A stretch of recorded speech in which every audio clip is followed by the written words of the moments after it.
Us humans, we've been pretty busy these past few millennia. Since whenever it was we stopped dragging our knuckles on the ground and made the great leap forward from chimpanzee to Homo sapiens. We've made a lot of mischief, that's for sure. But we've also created some pretty cool gear, which kind of got me thinking. Thousands of years from now, when learned scholars gaze back and try to list the most important, transformative, world-changing inventions in the history of humanity, what's likely to make the cut? The electric light bulb? Steam engine? The internal combustion engine? The airplane? The automobile? And of course, sliced bread. But right up there in the pantheon, alongside all that stuff, is a more recent breakthrough, a new invention that came out of nowhere and in a few short years whipped through all our lives like a Bengali typhoon. The invention in question is, of course, the World Wide Web, an amazing and surreal universe that spawned huge fortunes, upended countless industries, and changed the way that much of the world works, plays, communicates, shops, and even falls in love. My name's John Heilemann, and I'm here to tell you the story of the web's rise from obscurity to global ubiquity. It's a tale I know like the back of my hand, because as a journalist, I had a ringside seat for the whole shebang. For more than a decade, I was right here in Silicon Valley, witnessing up close the moments that shaped the internet age. That age began with a vicious power struggle to decide who would control the future of the just emerging web. Jim Clark starts literally pounding the table, and he's like, we have to take this thing public. We have to take it public right now. Close of trading, I had made $663 million. A struggle that would end with an epic courtroom battle. I have no idea what you're talking about. And that would forever be remembered as the browser war. We were like a deer in the headlights with Microsoft in front of us, so, you know, what do we do? What do we do? It was all hands on deck. This is not a drill. They're gonna crush us, they're gonna crush us. We have to destroy this company.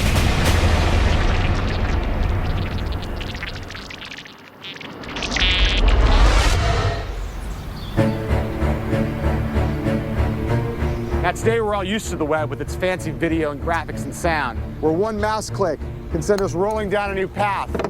Who knows where you'll end up? But back in the early 90s, the web was very different. It was basically just an obscure research network invented a few years earlier by an English scientist called Tim Berners-Lee. There were precious few web pages, and the ones that did exist consisted of nothing but line after line of boring text. You had to be a big-time geek to get all excited about this thing. But one of those geeks, a visionary University of Illinois computer science student named Mark Andreessen, had a crazy idea. He imagined a future where everyone, including regular people like you and me, would use the web as part of our daily lives. Andreessen worked in a cubicle near me, and he was working on a different product, and then he got all wild-eyed about this thing called the web. The internet at that point was really only for nerds. It was really only for academics and researchers and scientists, and there wasn't anything that ordinary people could do on it. But it was so useful to the people who were using it that I always figured everybody should be able to use it. So he was like, yeah, man, this stuff is going to change the world. It'll be great. You know, it's global hypermedia. And so I was just like, yeah, okay, whatever.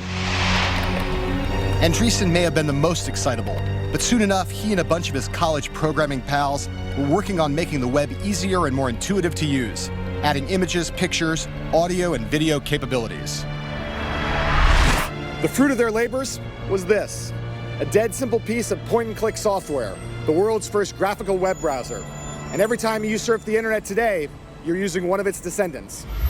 In the fall of 1993, the Illinois geeks posted Mosaic online and made it a freely downloadable gift to humanity. And what a gift it turned out to be. Well, we first posted the announcement on a newsgroup, on a Usenet newsgroup at that point, and I just said, does anybody want to be part of a beta effort? And I got back 12 responses, and so I sent the browser to 12 people. And then it just spread virally from there. So it spread from 12 to 100 to 1,000 to 10,000 to 100,000 to 1 million. This was the moment when the internet went from obscurity to ubiquity, from a toy for geeks and a tool for scientists to a bona fide mass medium.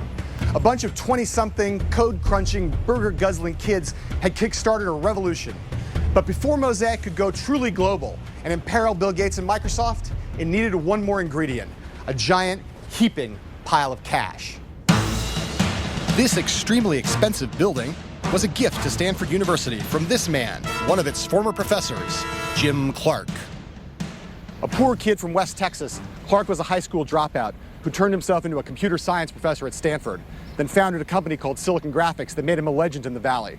He had a taste for fast cars, expensive wine, and mid-air death-defying antics, like flying a stunt plane. The first time we met, in fact, he took me on a helicopter ride and nearly killed us both. But having just left Silicon Graphics, Clark was looking for something new, something big. And when he saw Mosaic, he quickly became convinced that he'd found it. I had spent a lot of years thinking about the convergence of different kinds of media with digital technology. And so it just sort of crystallized in my mind that the internet and the World Wide Web were going to be the thing that ushered in that convergence. Wasting no time, Clark contacted Mark Andreessen, who had graduated from college and hightailed it out of Illinois straight to a job in Silicon Valley. February '94, I'm at work and I get an email from Jim Clark saying, I'm thinking of starting a new software company. Do you want to get together and talk? So I said, well, this is interesting. So I broke my normal rule of not getting up before noon and got up and had breakfast with him at 7 a.m. In the months that followed, Mark and Clark became inseparable as they plotted how to turn Mosaic into the basis of a business venture. But this obviously wasn't something that they could do by themselves. They needed a team. And soon they were on a plane for Illinois on a recruiting trip that would spark the start of the internet age. We hopped on a plane and arrived late one evening and met everyone at a pizza parlor and sat there and had a beer and some pizza and just kind of talked about generally what we thought. Well, I think we were all a little intimidated, to tell the truth, because he was this big Silicon Valley guy, relatively famous, had founded a very large computer company. Everyone knows he's got a lot of money, and he's coming out here, and he listened. I didn't have a concept of how we would make money at the time, but it's like so many other things. If there are that many people using something, and it had grown to 1 million users in a period of 9 months, there's going to be a way to make money out of it. But these guys had no clue. What Clark cared about right now was getting the Illinois geeks on board, so he made them an offer beyond their wildest dreams. Each of us comes back a little starry-eyed, a little dazed, and for me, just in junior year of university, I was just like, getting a full-time job offer before I've even graduated for that kind of money, it's like, oh, wow, yeah, man, why would I turn that down, In hindsight, it might seem obvious that the web browser would change the world. But although Jim Clark may have grasped that insight, most people didn't, including the one person you would have expected to get it immediately, Bill Gates. Gates, of course, was the co-founder and CEO of Microsoft, the most important and fantastically profitable high-tech company of them all. Over the course of 2 decades, Microsoft had established a near monopoly over PC operating systems, and had used that monopoly to gain a vice-like grip over the entire computer industry. The web was cyberspace as a wide-open road, fast-moving and exhilarating, and it would take you absolutely anywhere that your curiosity led you. But Bill Gates thought that the information highway should be a toll road, on which Microsoft controlled all the toll booths, and we would all have to pay to drive. Thanks a lot. Gates' online system was called, surprise, surprise, the Microsoft Network. And in 1994, lots of smart people assumed that he would succeed in foisting down the world, like he usually did. Here was the information superhighway that futurists had been predicting for years. And although Gates didn't realize it yet, his worst nightmare was about to come true. A gang of kids as young and ambitious as he himself had once been were about to threaten everything he stood for and everything that Microsoft had achieved.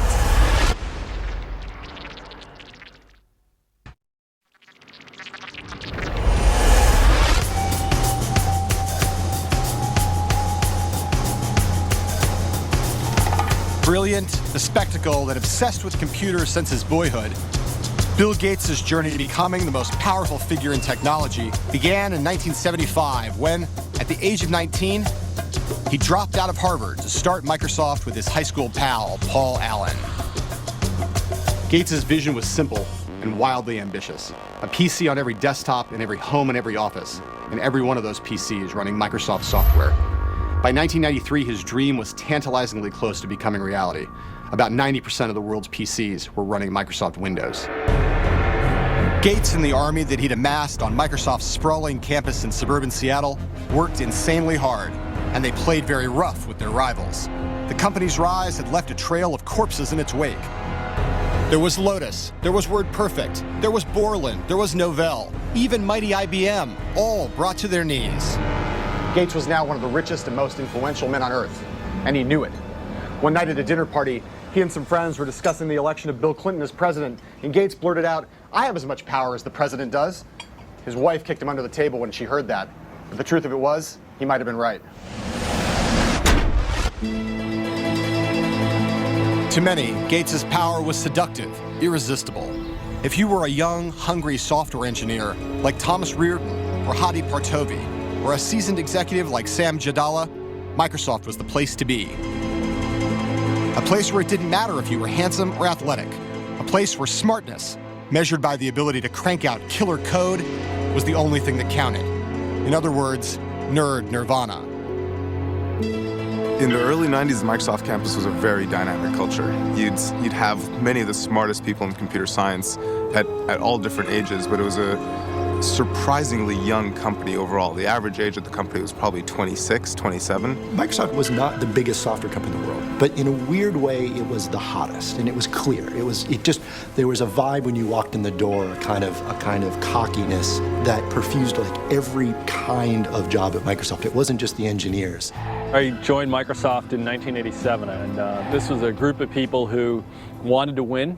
This was a group of people who were very aggressive about the competition.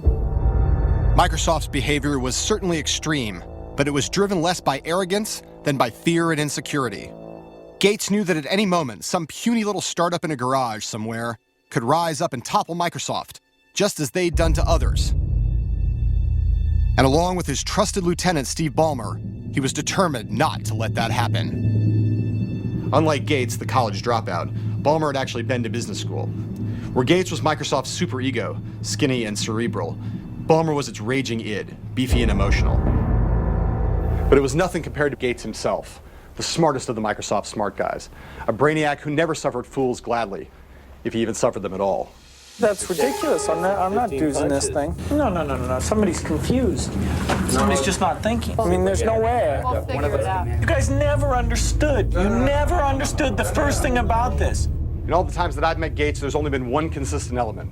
The moment when he looked at me and said that something I'd said was the stupidest thing he'd ever heard. And I didn't even work for the guy. But Thomas Reardon did. And he remembers his first meeting with Gates as one of the most unnerving experiences of his life. He is not one known to throw out compliments. It was just sort of a, "That's good, looks good. Yeah, we'll probably need to do more of this." And that was about the feedback that I felt like we got. And it wasn't that he was disinterested. I think I learned at the time, really, you feel like you've had a major victory if you haven't been shredded. If he hasn't called you an idiot 19 times, guess what? You had a good Bill meeting. With Microsoft's minions under his spell, billions of dollars in his bank account, and the launch of Windows 95 looming on the horizon, the Bill Gates of 1993 was on the verge of becoming the world's high-tech emperor.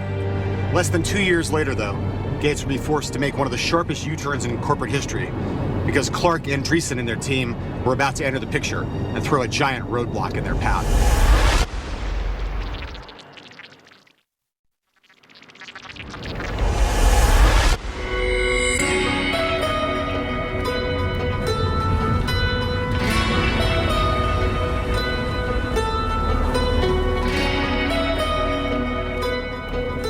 Certain parts of the world have always been magnets for certain types of people. LA is for actors, Las Vegas is for gamblers, Paris is for artists. This 30-mile stretch between San Francisco and San Jose has always been a magnet for, shall we say, the technologically inclined. In the summer of 1994, this place had become home base for Jim Clark and his renegade band of young web browser pioneers. In the next few months, they would launch the fastest-growing software company the world had ever seen, Netscape Communications. Under the watchful eye of Clark, the Netscape guys were adherents to the cause of spreading the reach of the still embryonic web, and hopefully getting rich in the process. But first, they had to deal with a severe case of culture shock. I've never been out to California before, and when I got here, I was like, how come no one told me about this place before? This is the Mecca. Yeah, this is kind of the Disneyland for geeks out here. It was also a brilliant move to take a bunch of guys, move them out of their home environments and just drop them into a new company because we didn't know anything else except work. The plan was simple. Back in Illinois, the gang had created the first graphical web browser, Mosaic. Now they would work like maniacs to build a new browser based on that and turn the internet into the future of commerce and communication. Just another day at the office, right? I think the mission as communicated to me and the rest of the group was to take over the world as quickly as possible. You know, nothing big, nothing really grand, just go out there and make software so compelling and so great that you'd have to be an idiot not to want it. But everyone at Netscape knew that time was of the essence. The web was becoming more popular with every passing day. The fear was that another, more powerful company would see its potential and launch a browser before Netscape had a chance to. I was on about a 36-hour cycle, and so I'd work for about 24 hours and sleep for about 12 hours, fueled in those days primarily by Skittles and Mountain Dew. There was an extreme sense of urgency once we started, because we all knew that this wasn't a hard thing to do. And they were right to be worried, because back in Seattle, even though Bill Gates still had his doubts about the web, some Microsofties were aware of Netscape. Thomas Reardon at one point contacted the young company to sniff around for information, and found that whatever their inner fears, Netscape gave off a different public vibe, one of supreme arrogance. We were kind of aware of them at a distance, so called up and talked to an executive there, and basically got told to go pound sand. And I was like, wow, like every company I called was like, wow, Microsoft's calling. Netscape, 15 minutes and just told me to not interested, and not just not interested, but don't even try calling back. When you're at Microsoft, you kind of get used to being kind of lords of the industry and everybody paying you some, homage. At some point in time, nothing. It's clear that Netscape culturally already perceived Microsoft as the people to take out. On the 13th of October, 1994, after months of feverish nonstop coding, Netscape's new web browser, Navigator, finally hit the streets. From this moment, conflict was inevitable, with Netscape cast as the upstart David and Microsoft as the mighty Goliath. Now, you might not think that David would have much of a chance in this fight, but from the moment Netscape's browser, Navigator, was launched, it was an instant runaway success. The night of the first release, we set up in one of the conference rooms, we set up a computer to watch the downloads, and we had a sound effect where there'd be a cannon shot every time somebody downloaded the software. And, after a while, it sounded like a war, because there was just cannon shot, it's just continuous cannon shot. Soon the web was spreading like wildfire around the globe. The internet age had truly begun, and it had nothing to do with Microsoft. We'd never seen anything like this in the history of software. In 30 days, 90% of the people who were on the web switched from Mosaic to Netscape. That just doesn't happen in software. Nothing. Ever. Ever. There was a point probably when Netscape got 1 million downloads, and suddenly we thought, what's going on? 1 million downloads? That's a pretty big number. But the truth is that Microsoft's worries about Netscape ran a lot deeper than its little browser. And to understand why requires just a little technical understanding. In the computer business, the companies that have the most power control what's known as a software platform. That's the software on which other programs run on top. With its near monopoly over the Windows operating system, Microsoft controlled the ultimate platform. It was the one on which the whole computer business rose and fell. And for years, it was impossible to imagine that anyone could ever challenge its supremacy. But now Bill Gates' many rivals in Silicon Valley began to imagine a different future. A future where the browser could be an alternative platform, one where you could carry out all your computing needs online, thereby leveling the playing field in the industry and rendering Windows, the most profitable software in the history of man, completely irrelevant. Suddenly we realized, wow, we've got a kink in the armor. There is a way that somebody could dislodge the Windows franchise, and there are scenarios that could become popular where suddenly we lose our leadership position. Netscape's sudden success was impossible for Microsoft to ignore. Suddenly, Bill Gates got it. Not just the importance of the web, but the scale of his own strategic blunder and the need to rectify it right now. Late one night, Gates sat at his computer and pounded out a memo to his troops entitled, "The Internet Tidal Wave." He declared that the web was, quote, the single most important development in computing since the PC. And he wrote about Netscape as, quote, a new competitor born on the internet, a competitor that Microsoft absolutely had to, quote, match and beat, which meant to destroy. This was a just complete take a right turn, everybody right now, starting not like next week or next month, but starting tomorrow, figure out how your job changes. Bill's message to the company was, let's go find lots of ways for us to now engage in this new battle. That's probably, you could argue, the beginning of the browser war.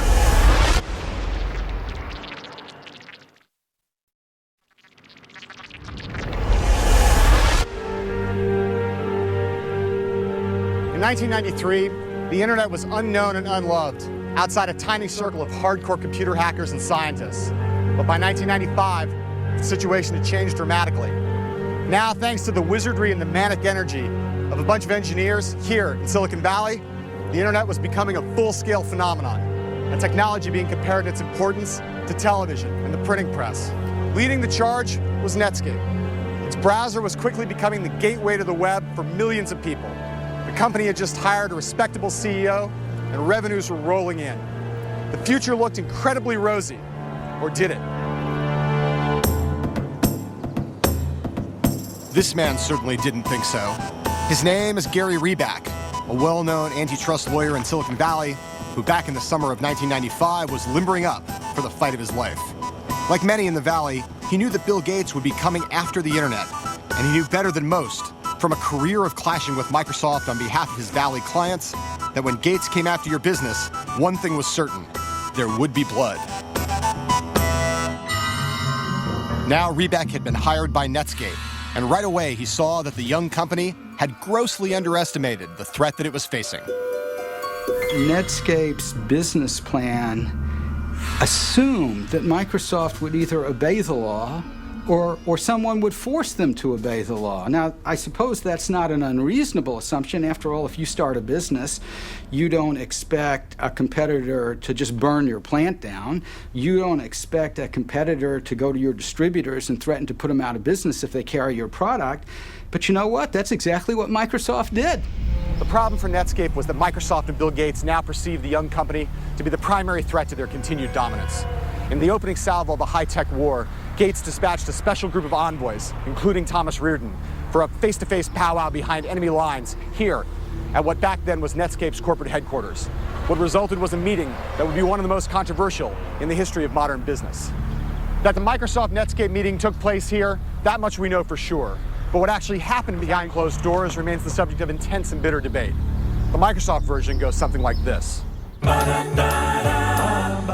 We go down there in June of 95, and we had this free roaming discussion with them about how we would work with Netscape. How would we work with them on web servers and on browsers, and how we might use, how Microsoft Word could work with Netscape software, et cetera. It was a broad discussion that went on, I think, for like 6 hours, a whole day of discussions. It was interesting. I thought it was a really collegial, easygoing meeting. Hey, that doesn't sound so bad. But Netscape's version of events was just a little bit different. They came to the meeting and they made him an offer. And the offer was, I win and maybe you're there, or I win and you're not there at all. Those are the two choices, basically. It was kind of like that scene from The Godfather. I mean, Netscape got made an offer they couldn't refuse. I was a baby, and me and some of the other kids there went down and, Godfather style threatened Netscape. It's absurd. It's absurd on its face. Microsoft offered us $1 million for unlimited access to all our technology, and it'd be a one-time fee. So essentially they said, we'll buy your whole business for $1 million. Take it or leave it, because if you leave it, we're just going to copy everything you do. I remember thinking at the time, if this isn't illegal, it should be. If what Netscape claimed was true, it meant that Microsoft had broken the law, American antitrust law to be precise. The point of that law was to constrain the behavior of companies that held monopolies, which most sane experts agreed Microsoft had with its Windows operating system. Within hours of the meeting, Netscape instructed Gary Reback to alert the U.S. Justice Department about what had taken place and to start laying the groundwork for a lawsuit against Microsoft. But Thomas Reardon smelled a rat. Why did Netscape have antitrust counsel? Not just any antitrust counsel, but the legendary Gary Reback, the guy known, famous, for going after Microsoft for years, trying to stir up a government suit against Microsoft. effectively we had been had. The meeting had been set up. A paranoid theory? No doubt. At the time, Netscape was the hottest young company in high technology. So why would it need to try and set up Microsoft? On Wall Street, analysts and bankers had begun to sing its praises, talking about the bright prospects ahead if Netscape were to launch an IPO. I looked at our projections for Netscape and realized that there was a chance that Netscape could be the fastest growing software company ever. Jim Clark starts literally pounding the table, and he's like, we have to take this thing public. We have to take it public right now. And everybody in the room was like, really? Like, are you sure? You could just almost predict that we were going to have something between 60 and 80 million in revenues for the year. Now hold on here. Wait a minute. Let's think about this. Before Netscape, the standard rule on Wall Street was that a company needed to have at least a year, and preferably 2, of strong and growing profits before it could even think about going public. But Netscape in August of 1995 had only been in existence for a year. It didn't have a dime of profits, and it had no idea how it was going to make them. And as Jim Clark told me at the time, the only reason that he wanted to go public so fast was because he needed a giant windfall so he could build the world's biggest computerized yacht. So under these circumstances, going public was lunacy for Netscape, right?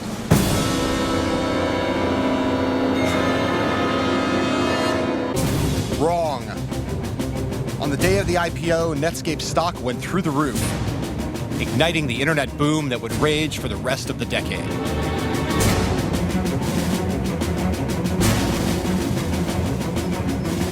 I was on the trading floor, and I went over to talk to our trader, David Slane, and Matt DeSalvo, who ran our trading desk, literally stepped in front of me and prevented me from getting close to Dave. And I said, what's going on?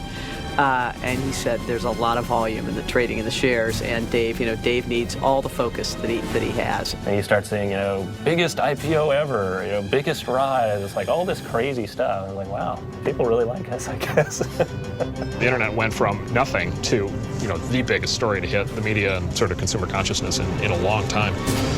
And just, at that point, then the level of attention just, escalated off the charts. I invested $5 million in the company. And on the day of the IPO, at the close of trading, I had made $663 million. Just about enough for Clark to buy his yacht, and enough for Netscape to become a public company, with shares trading at $120 and an overall valuation of more than $2 billion. The Netscape engineers, young men in their 20s, were now filthy rich celebrity nerds.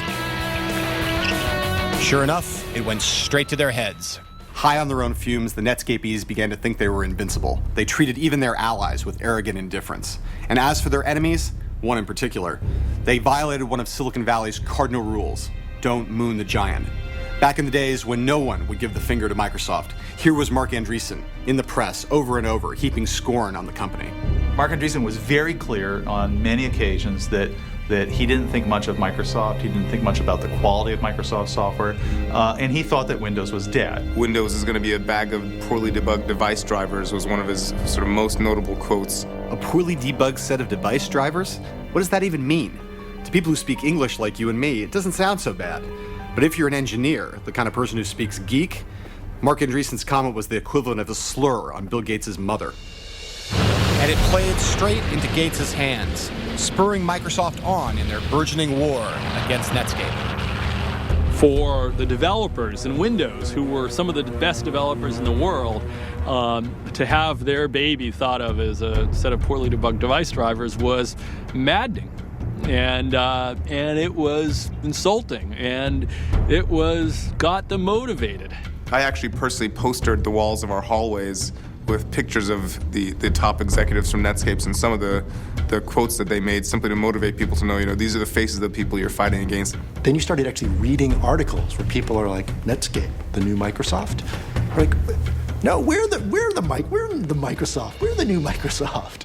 With his engineers spoiling for a fight and emotions running high, on December 7th, 1995, Gates let the world know that he had Netscape in his sights. Microsoft planned to drive Clark and Andreessen's startup to an early grave with a web browser of its own, Internet Explorer. Microsoft hastily arranged a press and analyst meeting in Seattle. They did it by design on the anniversary of the attack on Pearl Harbor, and it was called the Pearl Harbor Day, and the view was they were going to attack Netscape with all that they could. everybody at Microsoft, every last group, every last product was lined up and focused against Netscape. We could say it was focused on the internet, but it was against Netscape. That was it. It was everything. It was all hands on deck. This is not a drill. We have to destroy this company. With traffic on the information highway accelerating rapidly, Gates had pulled out all the stops, pouring millions of dollars into the web and turning Internet Explorer into a do-or-die cause at Microsoft. The sleeping giant had awakened, was how he put it, and now Netscape was about to find itself in a world of trouble. So maybe, just maybe, it had been a mistake to moon that giant and get its dander up. Maybe Andreessen should have been just a little bit less confrontational. If you want to explore that with other people, I'm fine with it. Okay. But I think I'll take a pass. Andreessen announcing that Windows would be irrelevant was probably not such a hot idea.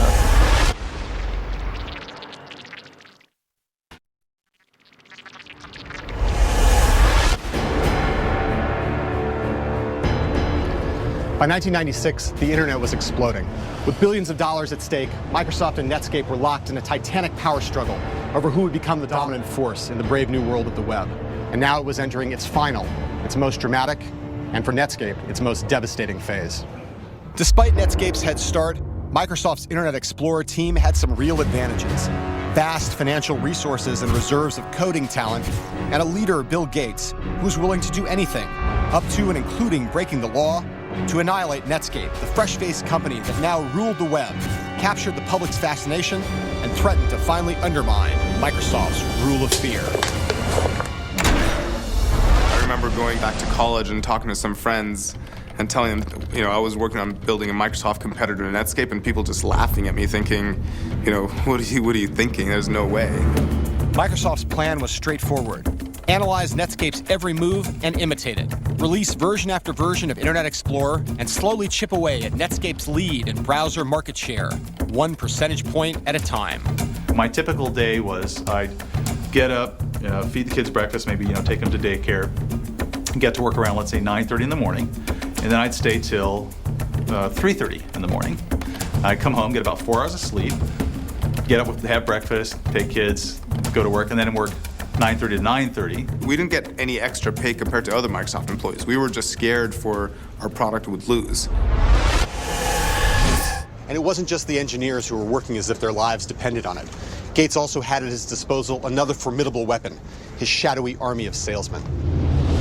Secretive, relentless, and sometimes underhanded, their mission was clear: to put Netscape Navigator out of business by whatever means necessary, to cut off its air supply, as one Microsoftie put it, and to shove Internet Explorer down the throat of every Microsoft customer.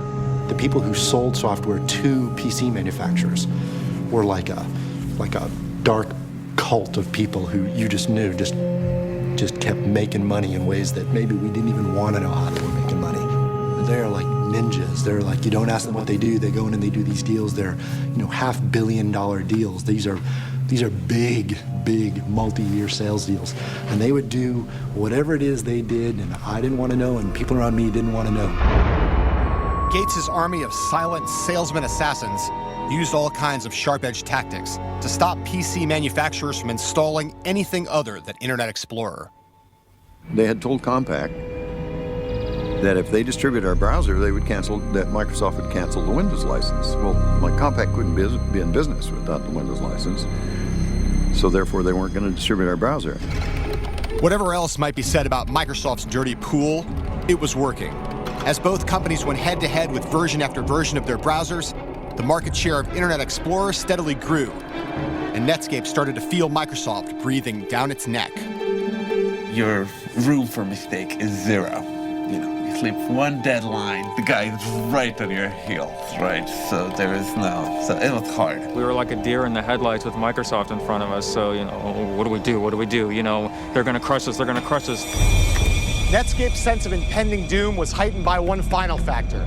If the company was going to live up to its potential, it needed to make profits, so every dime of revenue was precious. But Microsoft had billions of dollars in the bank, which let it do something extraordinary. Rather than charging money for its web browser, as Netscape had to, Microsoft was able to give Internet Explorer away for free, bundled and seamlessly integrated into the Windows operating system. With IE4, it was over. It wasn't, we're going to win. With IE4, we had 80+% of all browser users, everybody. By September 1997, the browser war was over. Microsoft had emerged triumphant. Netscape was reeling, its business on the ropes, its very survival in doubt. To mark the launch of Internet Explorer 4, Bill Gates decided to throw a party for the software warriors who'd created his new browser. But rather than throwing it here in Seattle, he decided that the more delicious venue would be here in San Francisco, the very heart of Netscape territory.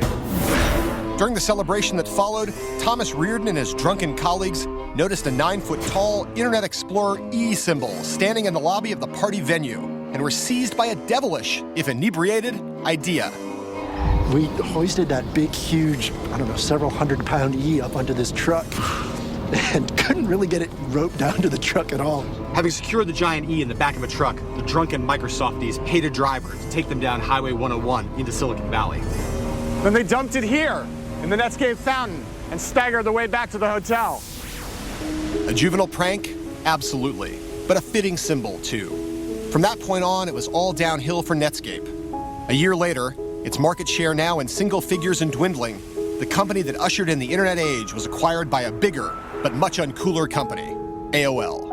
You know, there was a sense that we were building something to last, and then at that point, seeing it get rolled into AOL, it's just like, you know what? It's gone. That's it. It's not going to last. And that was pretty hard.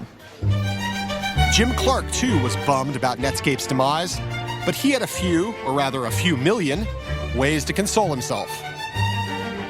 I invested $5 million in the company, and in the end made close to $2 billion, and that's a little bit more return than you need. All of the original Netscape engineers made their millions too, but in the end were left to ponder what might have been. You know, we were no saints either. Oh, we were much better than that. We were much better, yes. We would have been benevolent rulers. No, we would have been evil. I just know that now, but I mean, we never got the chance to be truly evil. Jim Clark and his gang of coding misfits may have been defeated, but at least for them, the war was over. For Microsoft and Gates, however, quite the opposite was true. Now they were about to face a foe far larger and more implacable than Netscape. It was an enemy unlike any that Gates had ever tangled with before. It didn't reside in Silicon Valley, and it barely knew software from sausages. But it would threaten to tear Microsoft in two. The enemy was the United States government, which had come to believe that Gates wasn't a hero, but a kind of high-tech terrorist.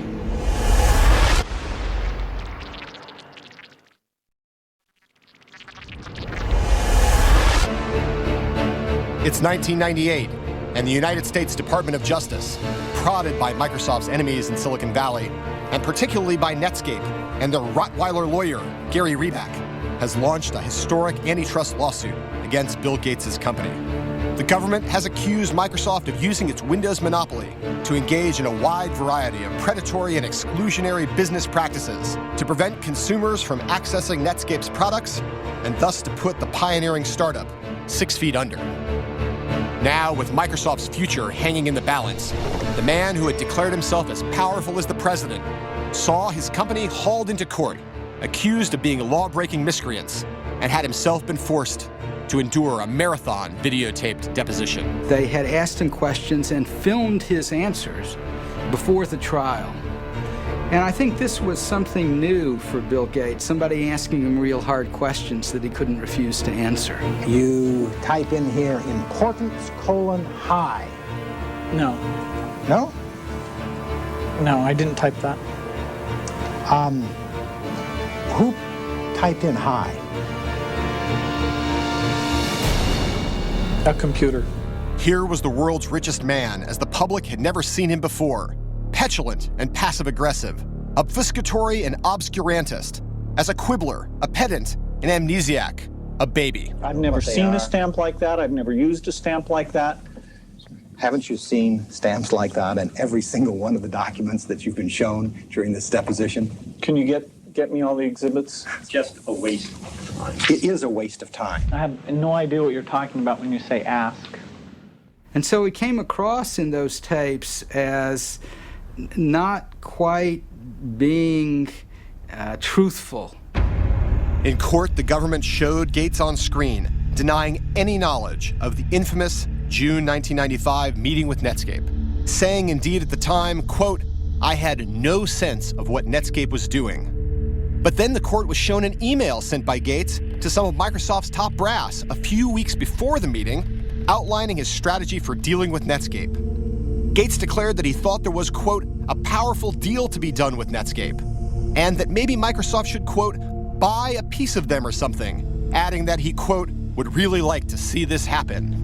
Did we have people who pushed it and did deals that probably in retrospect they shouldn't have? I would say, yeah, I think that we did. That made it very tough on our competitors because we took advantage of our position.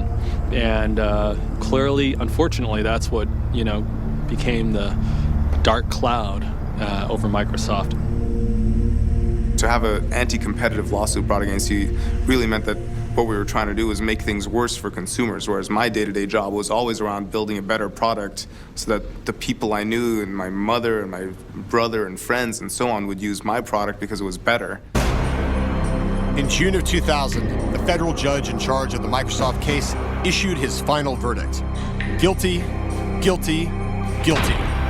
And he recommended that the company be broken up, causing its stock market value to plunge by $30 billion overnight. The verdict brought the highest kites Internet Explorer team crashing down to earth. But it was even harder on Gates himself. The trial had taken a tremendous toll on Microsoft's boss. It wore him out, beat him down, made him physically sick. At one point, I was told by some Microsoft board members, Gates had even broken down in tears at a company board meeting. Eventually, however, a federal appeals court, though it agreed with the judgment that Microsoft had indeed systematically broken the law, decided the verdict was too harsh and rescinded the order to split the company in two. To many people, it seemed as if Microsoft had gotten away with murder yet again. But now, a few years later, standing here at Stanford in front of the Gates Computer Science Building, ironically just around the corner from the building that Jim Clark paid for, the story doesn't seem quite that simple. As the trial concluded, Gates handed over his position as Microsoft's CEO to his number two, Steve Ballmer. And soon he began to focus more and more of his time and effort on his philanthropic interests, housed at the Gates Foundation. What's clear is that very much like J.D. Rockefeller, that robber baron of an earlier age, Gates may wind up changing the world as much with his charity work as he did at Microsoft. What's equally clear is that Microsoft is no longer the force it once was. The cowboy swagger and bravado that defined the company in its golden years is gone. Although Microsoft won the browser war, the revolution sparked by Netscape unleashed a new generation of startups, companies like Google, that have made Microsoft look old and clueless and lumbering, just as Microsoft and Gates made IBM look 2 decades ago. And so an eternal lesson of the high-tech world has been proven true again. Disappear